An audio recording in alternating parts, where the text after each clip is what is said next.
Mutabor, Halberstadt. 1. On Amtrak. The Connecticut shore scrolls past stop-action frames from summer holidays. Green coves, white beaches, bodies, spinnakers. Where will I sit? One seat. It is the last. An elderly woman with ash-gray hair prays the 5 decades of the rosary with her eyes closed and does not notice me. I will be polite and brief with her. I settle and take out a book of poems. No spiritualist, but at least I can read. She opens her eyes and slightly turns her head, her face alert and kind. She says, "It seems no one reads poetry on Amtrak these days." An invitation, to which I respond that praying the rosary is also not a pastime that one usually sees. She smiles, and so we understand each other. It is enough. But then, as if to match what she has offered, on impulse I reach inside my shirt for the Rudraksha mala given me by my brother, 108 5-faced beads plus 1. She eyes them coolly as I say, "These are the tears of Rudra, destroyer god and god of sorrow, but providing travelers a local calm. The dried seeds of a broad-leafed evergreen worn on knotted crimson flax or cotton.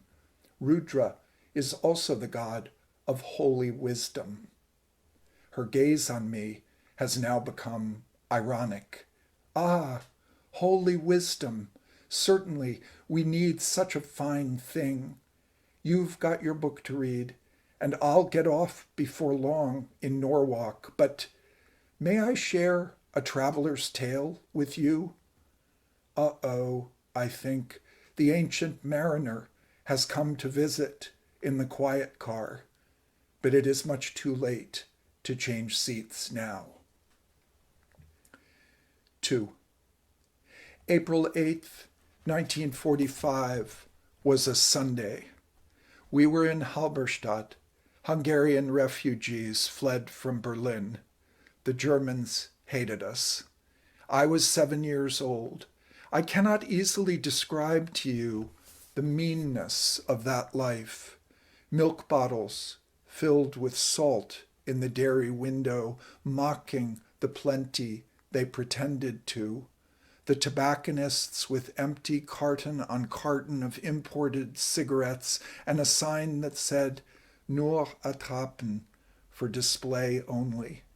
The poster, "Visit Medieval Germany," satirical in ways unintended, though American Express had closed long before. On its neglected storefront, some boy's thumb had sketched out rudenesses I could not fathom as I would hurried past them by my mother. The cinemas, palaces of romance where I had looked away my infant sight, now played to empty houses every night, having eliminated the saving distance of fantasy for heaps of battle dead in newsreels, bombs descending from the skies, and as if closing off all futures but this, even fortune-tellers had been outlawed. Yet the seduction was more profound, really. Jump cuts and close-ups schooled my unarmed eye for the shock effects of life and total war. I learned to see the world distractedly, part of, it seemed, an invulnerable collective with those around me who watched what, like that dusty plate glass window touched with obscene shapes, lived in an archetypal foreground of mere desire. I could not know what had been lost, which were the moral feelings connecting people and connecting things behind the surface, its flicker and glow. 3. But this was all background to April 8th. Promptly at 11 o'clock that morning, we heard the faraway drone approaching, a wave of 200 planes, a second wave of more than 100. They laid down carpets of high explosive and incendiary bombs, reducing all the world to jarring atoms by their thud and tremor and bestial grunt that alternates suction, pressure, until my parents told me that I must not breathe so that my lungs would not be torn.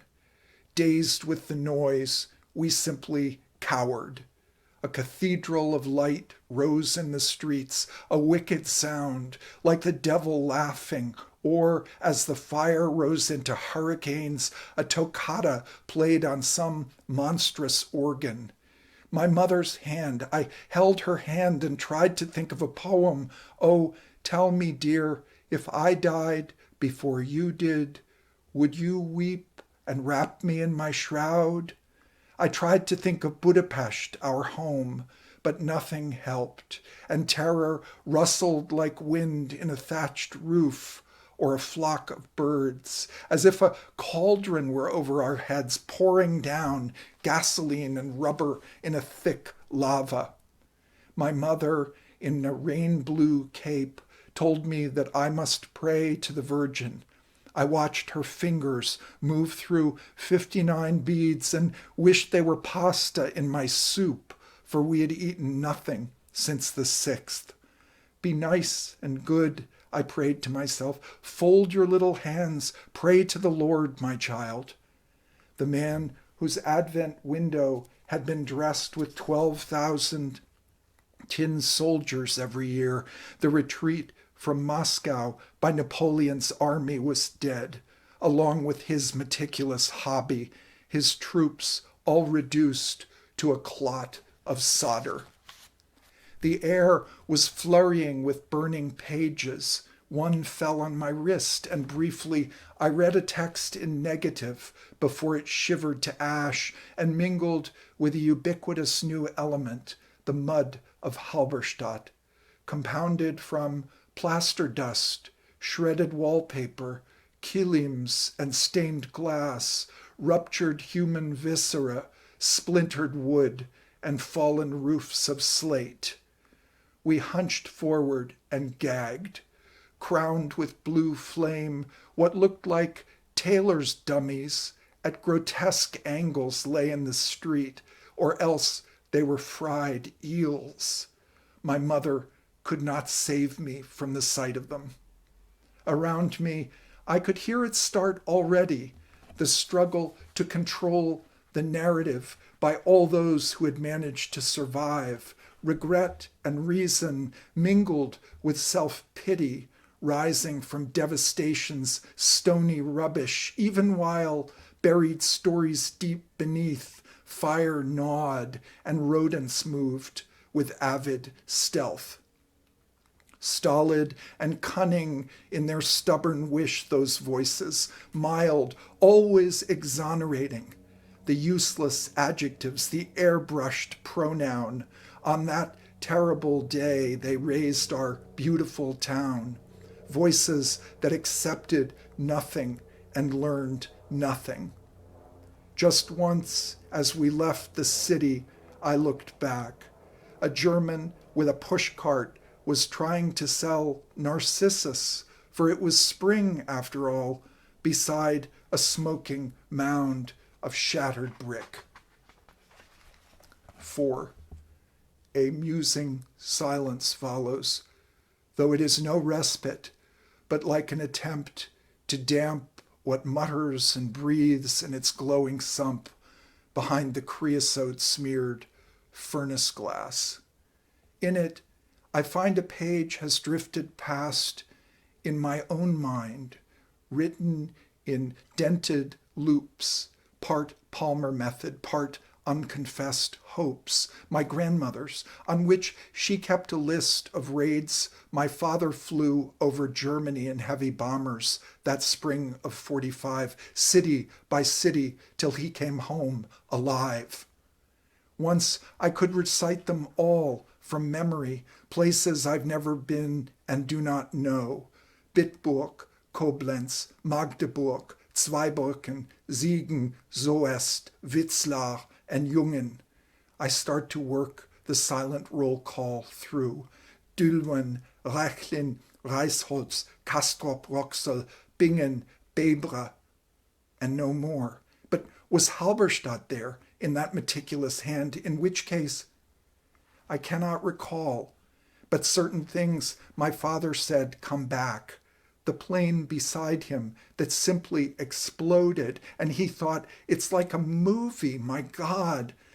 The nightmare fighters, the dark blooms of flak, the sleep from which he sometimes woke up screaming. Like working day shift in a factory, he said, expensive goods for immediate delivery.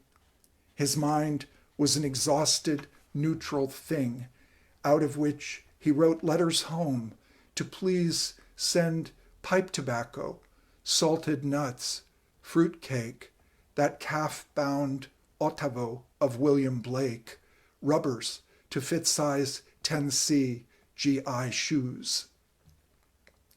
5.